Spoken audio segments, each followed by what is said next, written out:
Nous allons revenir sur ce plateau, chers téléspectateurs, pour vous dire que, comme d'habitude, nous sommes venus dans la phase des témoignages de conversion. Et comme je vous l'ai dit au début, nous allons recevoir pour vous un grand homme qui va partager son témoignage de conversion avec nous. Il est assez confortablement ici sur ce plateau pour partager avec vous et moi ce qui s'est réellement passé, et il a donné sa vie à Christ parce qu'il est chrétien né de nouveau aujourd'hui. Alors nous allons le laisser et il va nous dire ce qui s'est passé. Mais avant, je pouvais vous dire simplement qu'il s'agit d'un grand homme, bien sûr, en la personne de Sadelin Hervé, monsieur Sadelin Hervé.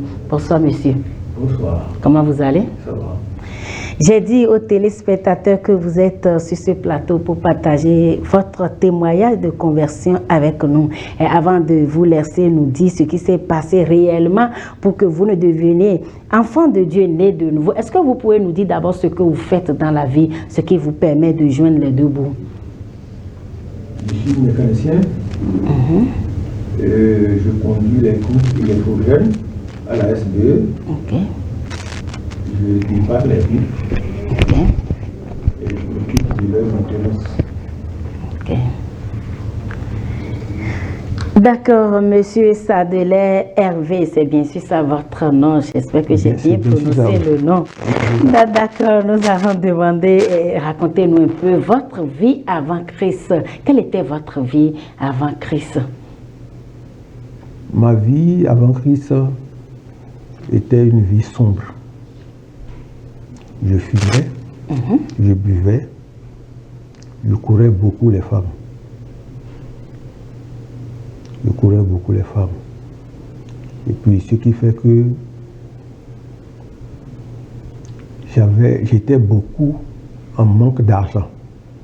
Bien que mon salaire n'était pas négligeable, mais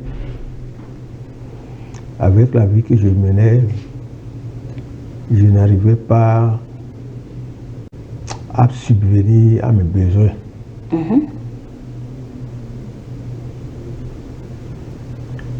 Au point où j'étais souvent endetté. Et puis j'étais aussi dans l'occultisme. Où il y a un ami qui profitait de moi,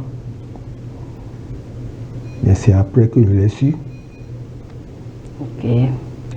Parce que les gens à Banikora faisaient les trucs sans prendre de l'argent. Mais lui me disait qu'il y a telle chose à faire, il faut tel montant. Je lui remettais ça quand je n'avais pas d'argent. Il dit bon, qu'il pouvait m'aider, mais c'est avec un intérêt, donc j'acceptais. Ok. Alors que c'est lui-même qui avançait l'argent. Et je lui remboursais cela avec intérêt.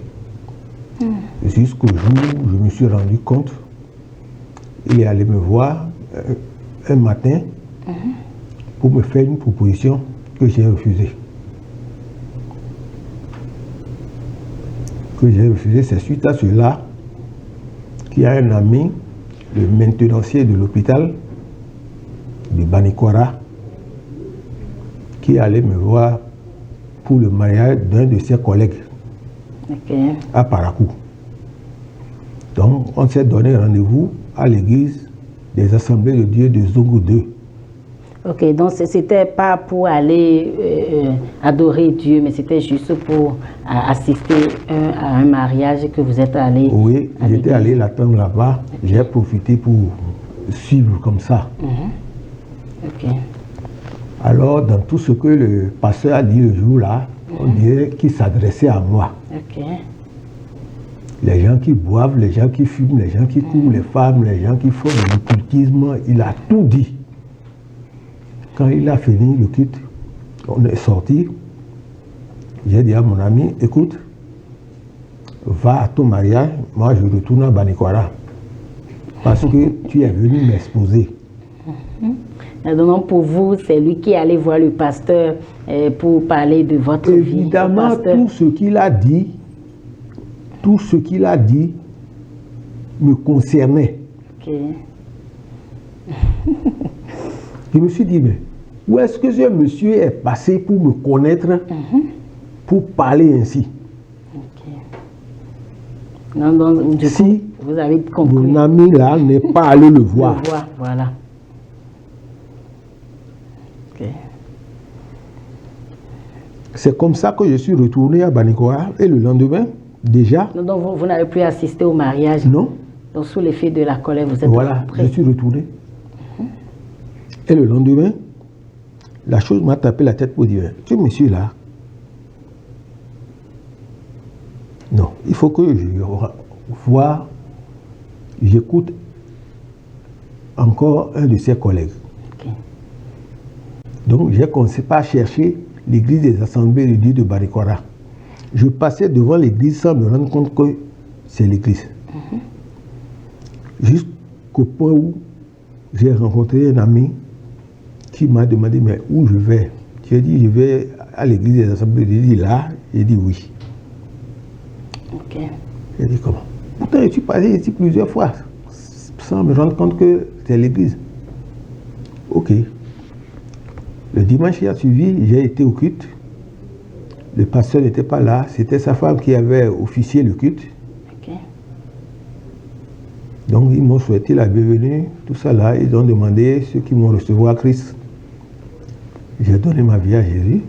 Et quand vous vous êtes levé pour donner votre vie à Jésus, c'était avec un cœur sincère ou bien c'était par la curiosité pour comprendre pourquoi ce pasteur de la foi passée a prêché sur vous? C'était pour voir ce qui les amenait à dire vos vies. Bon, je ne sais pas, c'était un cœur sincère. Non, c'était sincère. Et à partir de ce dimanche, j'ai commencé par aller au culte et aux intercultes. Je priais régulièrement mes dîmes. Jusqu'au jour où... C'était en 2008. Okay. Jusqu'en 2009 que j'ai quitté Barikora suite à un incident. Et permettez-moi de demander, quand vous avez donné votre vie au Seigneur ce jour-là, est-ce que vous avez pris réellement la décision d'abandonner la vie que vous menez avant? Parce que vous m'avez dit dans votre vie de passé que vous étiez ici, vous fumez, vous avez l'habitude de faire... Oui, j'ai abandonné. Okay. J'ai abandonné.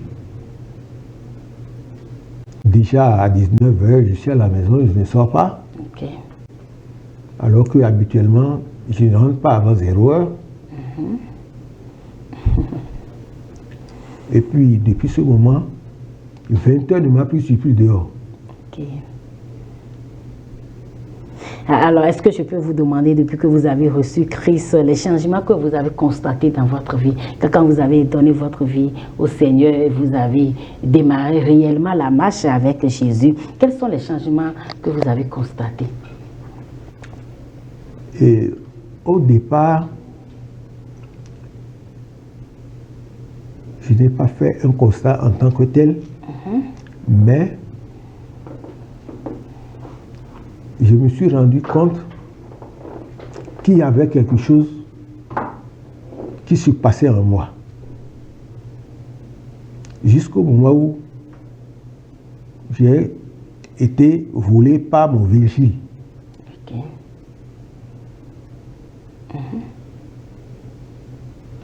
Mon vigile qui m'a volé, il m'a volé 3 318 000.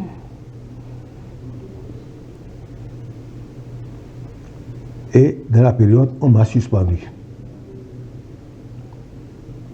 Je dirais même que ce qui a fait ma chance, c'est que je n'ai pas renoncé au Christ que j'ai reçu. Okay. Je me disais que justice allait être faite. Celui qui m'est venu me remplacer, c'est le fils d'un pasteur. Okay. Le pasteur, le feu pasteur Ourouari.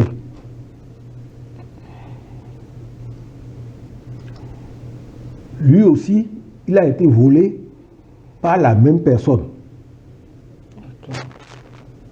Et c'est d'ailleurs grâce à lui qu'il a avoué ce qu'il m'a fait à la brigade. Et ce jour-là, il avait en poche un trousseau de plus de 100 clés qui a été remis au tribunal de Kandy.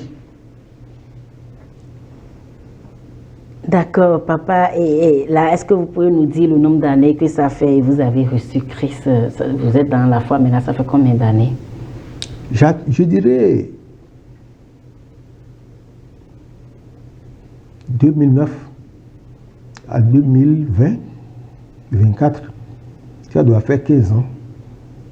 Exactement. Exactement. Donc, 15 bonnes années de marche avec le Seigneur, c'est pas donné à n'importe qui. Et vous savez que c'est une grâce, non? Parce que d'autres n'ont même pas pu faire 2 ans avec le Seigneur et les situations de la vie, je veux dire, les difficultés les ont amenés à abandonner la foi. Mais vous, vous êtes encore dedans. Et notre prière pour vous, c'est que vous soyez dedans jusqu'au retour de Christ. Amen. D'accord, là je voudrais demander, papa, vous avez dit 15 ans de marche avec le Seigneur. Est-ce que vous avez eu à faire des exploits, étant déjà dans la foi, est-ce que vous avez eu à faire des exploits avec le Seigneur? Je dirais oui. Est-ce que vous pouvez parler un peu Parce de que, ça? d'abord, avant ma conversion, on dirait que tout ce que je faisais se répercutait sur ma famille. Mes enfants, les études ne marchaient pas en tant que telles. Mais dès ma conversion, les choses ont repris. Leurs études marchaient et tous ont reçu au bac, à la licence même. Gloire à Dieu. Et ils ont eu tous des emplois. Waouh, le Seigneur est merveilleux. Et je dirais, ils ont fait des universités privées alors que je suis déjà à la retraite. Et dans un second temps, c'est à ce moment que j'ai bâti ma maison. Waouh. Ce que je n'ai pas pu faire pendant que j'étais en exercice, c'est à la retraite que je l'ai fait. Donc, je dois rendre grâce au Seigneur. Effectivement, parce que vous avez dit au début, vous avez parlé d'abord de votre vie avant Christ et nous avons entendu tout ce que vous étiez, tout ce à quoi votre vie ressemblait avant Christ. Et si aujourd'hui vous avez pu épargner, vous avez pu trouver les moyens justes, que vous avez bâti votre propre maison, là on va bénir le Seigneur. Nous rendons grâce à Dieu pour votre vie. Alors là, papa, je voudrais demander, étant déjà dans la foi, vu le nombre d'années que vous avez fait, est-ce que vous avez eu à rencontrer aussi des difficultés? Des difficultés, je dirais non. Ok. Je dirais non. Parce que depuis ce moment, toute chose que je fais, je le présente d'abord au Seigneur. Ok. Même quand je veux manger, je prie et je dis, Seigneur, c'est toi qui m'autorises à manger. Alors je mange. Si tu ne m'autorises pas à manger, je ne mange pas. J'attends un instant et je mange. D'accord, monsieur Sadler Hervé, c'est bien sûr ça votre nom. Et est-ce que là, vous pouvez nous dire, bon, quel est votre plus gros regret? Est-ce que vous regrettez de quelque chose, votre plus gros regret?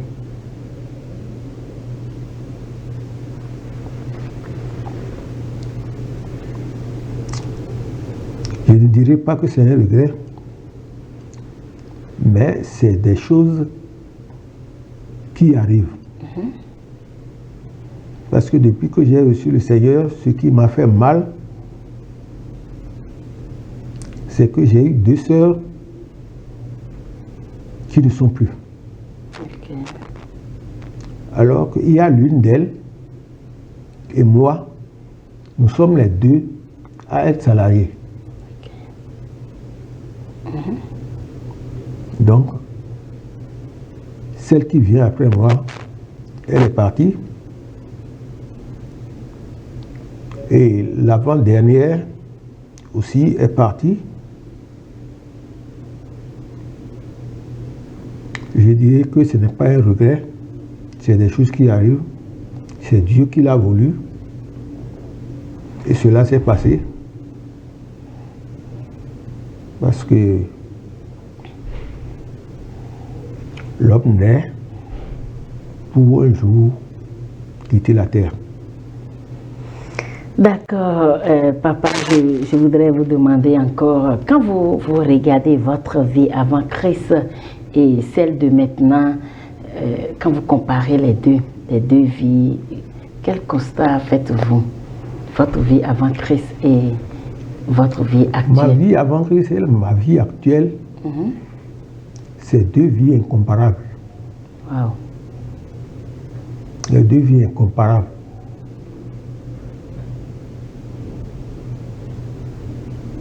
Parce que ma vie avant Christ était une vie que je ne souhaite pas à mon pire ennemi.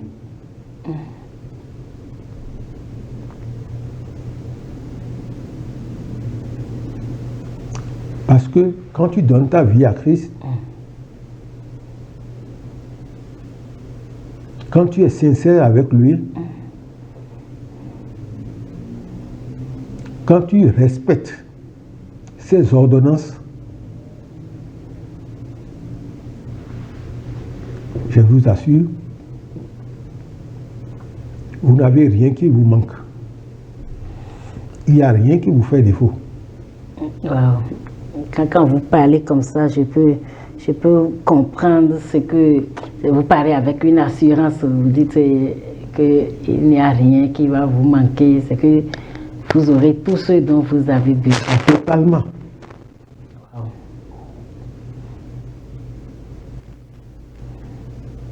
Et si quelque chose vous arrive, dites-vous que c'est certainement vous avez un petit défaut ou bien c'est une protection que Dieu vous fait en vous faisant passer par cette voie-là. C'est fort. D'accord, là, je voudrais demander, vu tout ce que le Seigneur a été pour vous, tout ce que le Seigneur pour vous, et jusqu'à ce que vous êtes en train de parler de lui sur ce plateau, malgré ça, je voudrais vous demander, est-ce que vous regrettez d'avoir donné votre vie à Christ, d'avoir accepté Christ comme votre Seigneur et Sauveur personnel? Mais non. Là, on ne peut pas dire qu'on regrette. On ne peut pas regretter ça. Parce que ce qui a transformé votre vie, qu'est-ce que vous pouvez regretter? La mauvaise vie ou la bonne vie? Normalement, la mauvaise vie qu'on a menée. Mais là, je vous rappelle toujours que nous sommes dans la première rubrique. Et ce soir, nous avons reçu pour vous un grand homme en la personne de M. Sadelin Hervé. M. Sadelin Hervé est sur ce plateau et c'est d'ailleurs lui qui partage son témoignage de conversion avec nous. Et nous sommes pratiquement à la fin de la rubrique. Mais avant de mettre un thème à cette rubrique, je vais demander à M. Hervé de donner un conseil à toutes les personnes qui nous suivent actuellement et qui ne croient pas du tout au Seigneur Jésus. Alors, M. Sadelin, un conseil aux personnes qui nous suivent actuellement. Je dirais tout simplement à ceux qui nous suivent en ce moment,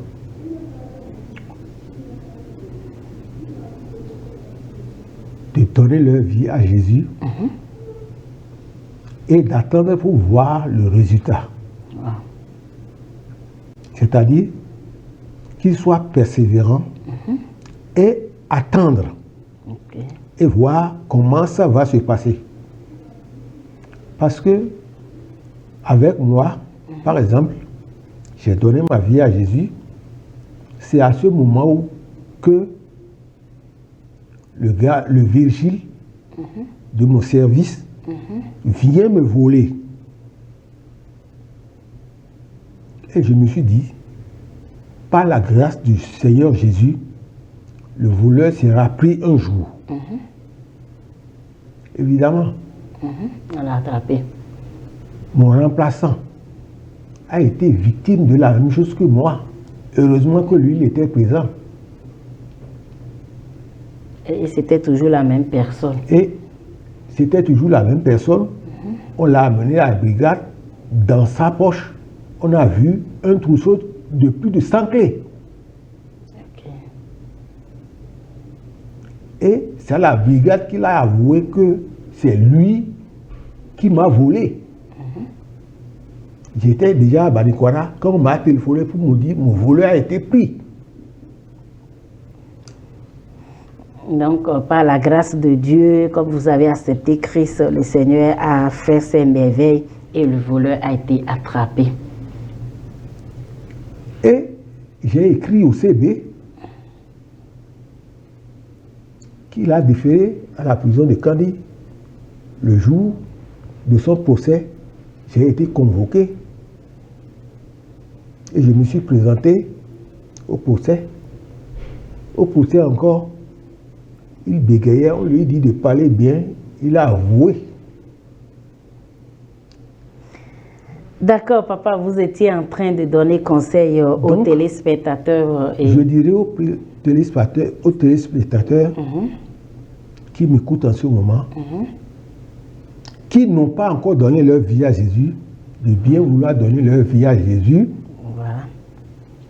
et de persévérer. Parce qu'il doit avoir quelque chose. De ne pas dire, ça traîne, ça fait ci, ça fait ça. Ils n'ont qu'à persévérer. Ils vont voir. D'accord, merci beaucoup, papa ou monsieur Sadelet. Il faut dire que le temps qui nous est imparti tire complètement à sa fin. Ainsi, nous sommes à la fin de cette rubrique. Mais je ne peux pas toujours mettre un terme à cette rubrique sans prendre le mot de fin de notre cher invité. Alors, monsieur Sadelet, votre mot de fin. Mon mot de fin sera donner sa vie à Jésus-Christ est la chose la plus importante. Persévérer dans la foi. Persévérer dans la foi, cela est capital. Parce que quand on n'est pas patient, on passe toujours à côté.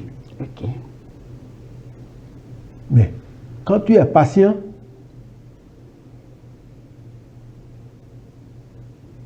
et que tu persévères dans la foi, tout se passe toujours bien. Merci beaucoup, monsieur Sadelet. Nous sommes à la fin. Mais je vais mettre un thème à cette rubrique et ce serait à la suite de ce que vous avez dit comme votre mot de fin. Donner sa vie à Jésus-Christ, c'est la chose la plus importante. Ça, c'est la parole de notre invité sur ce plateau. C'est bien sûr son mot de fin. Donner sa vie à Jésus-Christ, c'est la chose la plus importante. Et il demande à ce qu'on persévère aussi dedans. Une chose est d'accepter Christ, mais une chose est de persévérer aussi dans la marche chrétienne, toujours avec Jésus-Christ. Ainsi prend fin cette première rubrique. Portez-vous très bien et on se dit à tout à l'heure. Bye bye.